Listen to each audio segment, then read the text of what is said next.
Hello everyone, I am Dr. Mukta Sharma, Associate Professor and HOD CS and IT Department, Trinity Institute of Professional Studies, Dwaraka, New Delhi. I would like to congratulate GRAPS Educational Charitable Trust and Tamil Nadu Association of Intellectuals and Faculty for organizing a national seminar on research and publication ethics.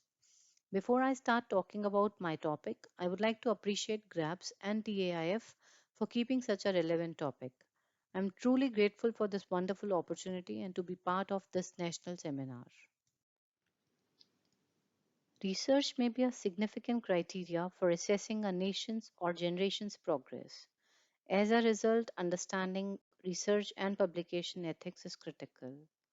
I'll start with a general overview of research, publications, and the literal definition of ethics before moving on to research and publication ethics. So, these are the objectives for my presentation today. The word research has been derived from the French word recherche, which is a mix of re plus search, and it refers to methodical inquiry into existing fact in order to achieve new information. According to German philosopher Werner von Braun, research is what I do when I don't know what I am doing. It is essentially the pursuit of truth and facts. Research makes a substantial contribution to the nation's progress as well as an individual's commercial, social, and academic rewards. Once the researcher has done the research, the researcher needs to share the results with the world, as research is done with an intent to help the society. Therefore, it is researchers' responsibility to disseminate the research findings. Very rightly said by Philip Zimbardo that the academic success depends on research and publications. So, the number of publications and the number of citations help you and your work get better recognition. Now, let me talk about the publication formats. The history of publishing is way back in 40,000 BC, as it was seen in Spain in the form of human cave paintings.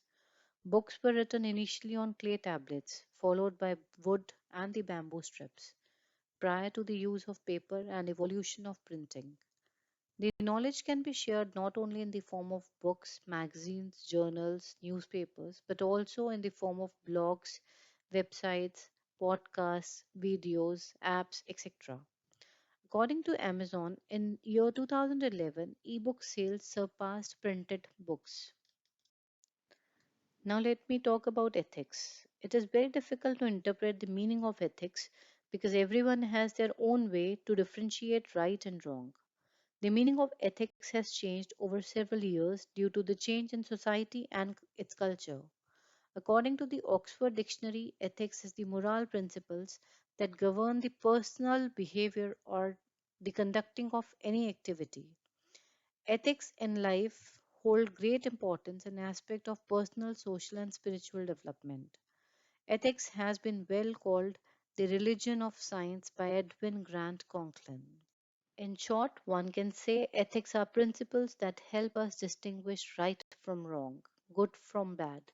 Ethics are the cornerstone of civilization. They are the basis for the rules we all voluntarily choose to follow because that makes the world a better place for all of us. Now, let us understand the research and publication ethics. Before that, since there are many stakeholders when it comes to publication, like publishers, journal editors, institutions, companies, agencies, funding bodies, authors, etc. Authors play the pivotal role because all rest comes only after the author writes and submits the research. So let us know about the authorship first. Authorship comes with credit, but it also comes with a big responsibility. Authors need to report only real, unfabricated data. They need to submit only the original work, need to declare any conflict of interest, and also need to submit the paper in only one journal at a time. They cannot submit it multiple journals. Types of authorship. First author, the person who conducts or supervises the data, collection, analysis, presentation, interpretation of the results, and also put together the paper for submission.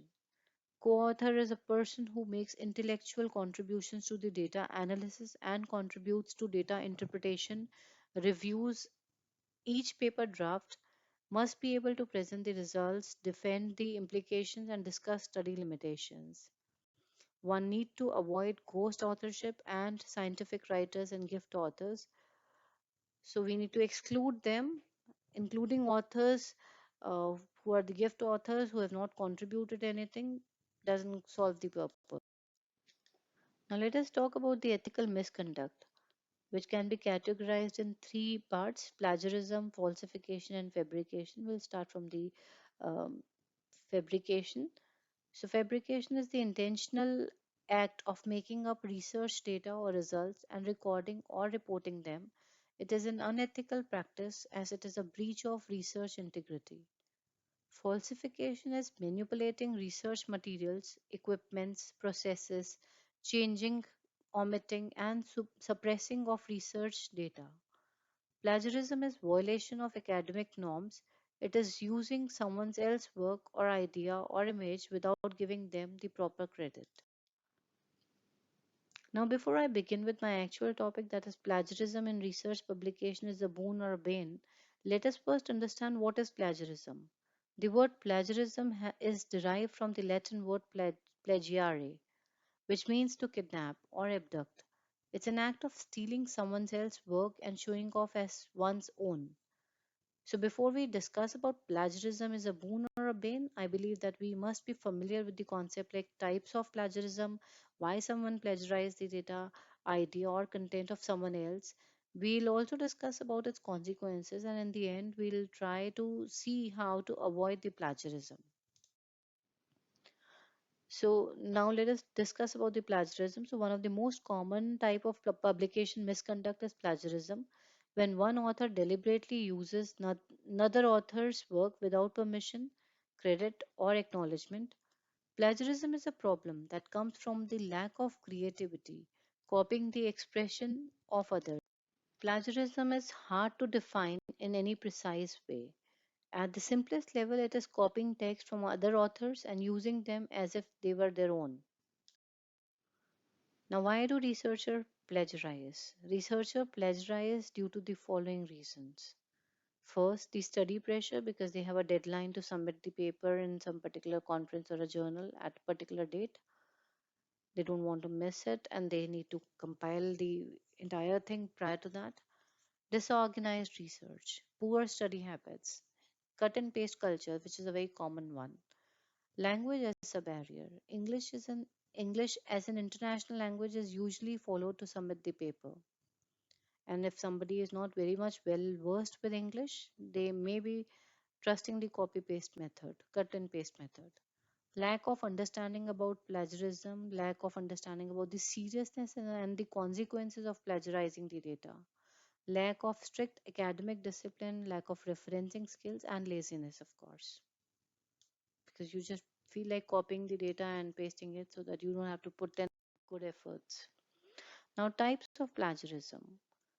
Global plagiarism is severe offense as the author is copying someone's entire text and claiming it to be his or her. Plagiarism is a serious offense, mind it. Paraphrasing plagiarism, rephrasing someone else's idea without citation. Verbatim plagiarism, which is also known as direct plagiarism, directly copying a passage of text without citation. Mosaic plagiarism or patchwork plagiarism or incremental plagiarism is combining text and ideas from different sources without citation. Then we have self plagiarism. It is a moderate offense as one is reusing passages and ideas from your own previously submitted work. Incorrect citation or accidental plagiarism is for failing to give all necessary information in your source citation. Suppose you have copied some figure from some place, or image manipulation is again a serious concern. Taking an image or table, you need to properly cite it. Moving ahead to consequences of plagiarism. Plagiarism is a breach of academic integrity. It is a principle of intellectual honesty that all members of the academic community should acknowledge their debt to the originators of the ideas, words, and the data. which form the basis of their own work. Passing off another's work as your own, and it's not a good way. It's a poor way, poor scholarship, but it also means that you have failed to complete the learning process. Plagiarism is unethical and can have serious consequences for your future career. It also undermines the standard of your institution and the degree it issues. The major consequences could be loss of degree. There are many cases in which the people who have lost the doctorate title after their thesis were found plagiarized more than the standard. Loss of position. The position of the designation has been pulled in case if someone has found guilty of plagiarizing the data. This eventually turns into a big loss not only in terms of money but also in terms of the reputation of the person. Self plagiarism, though, has a moderate impact, but there are few cases in which some professors have referred to their own paper for increasing the number of citations.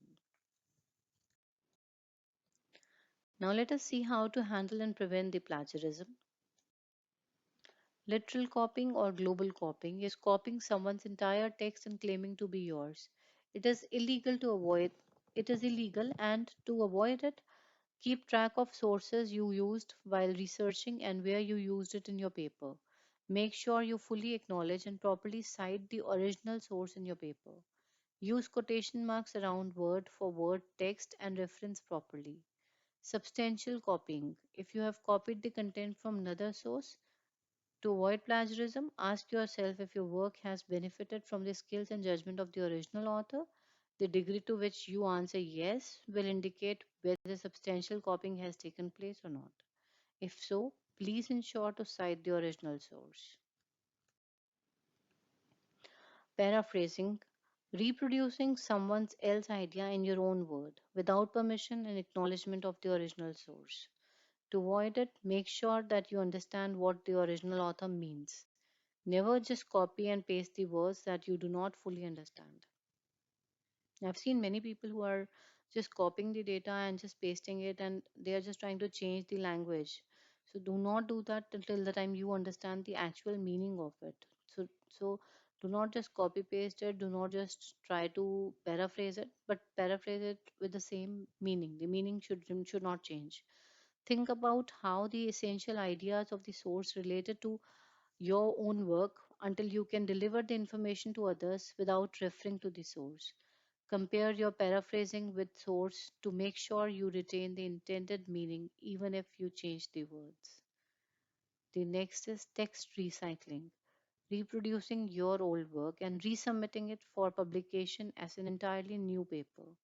Put anything in quotes that is taken directly from a previously published paper, even if you are reusing something in your own words.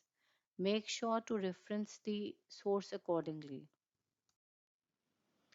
Now, let us see when you're talking to your readers, when you're actually writing, how you are supposed to work on it.